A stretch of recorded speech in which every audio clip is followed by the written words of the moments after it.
A worker in his farm was praying for his master's financial situation to improve so that the master could pay his salary. The master had previously told him that times were incredibly tough lately, which is why he hadn't paid him for the past 2 months. His manager catches him in the act, walks up to him and asks, "What are you doing?"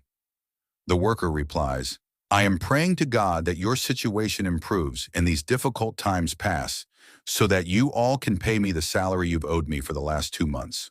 The manager furiously snaps at him, saying, "Do you honestly think I believe in prayers and stuff?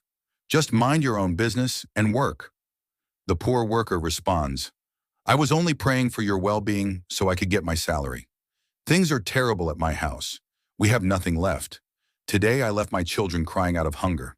But the manager, being a corrupt man, scolds him and says, "Your kids are not my problem."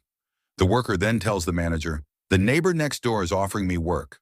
My kids are starving, so I will do his work to earn some money, especially since your situation is terrible, as you mentioned, which is why you haven't paid me." Fearing he might lose him, the manager finally hands over his salary, but only after making a massive deduction. He gives him a mere $200 and pockets the rest himself.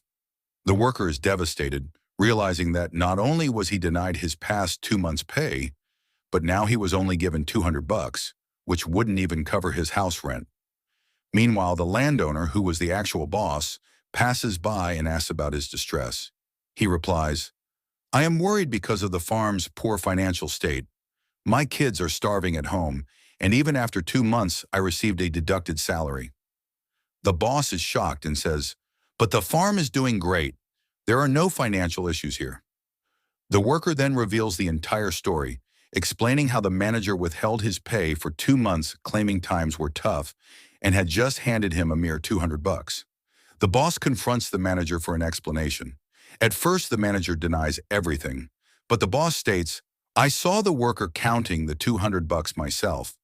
Cornered, the manager confesses, "Yes, I have the rest of the money because that worker wastes time all day and does no work." However, the boss doesn't buy his story. Seeing right through his cunning lies and corruption, she confiscates all the money from him and fires him on the spot.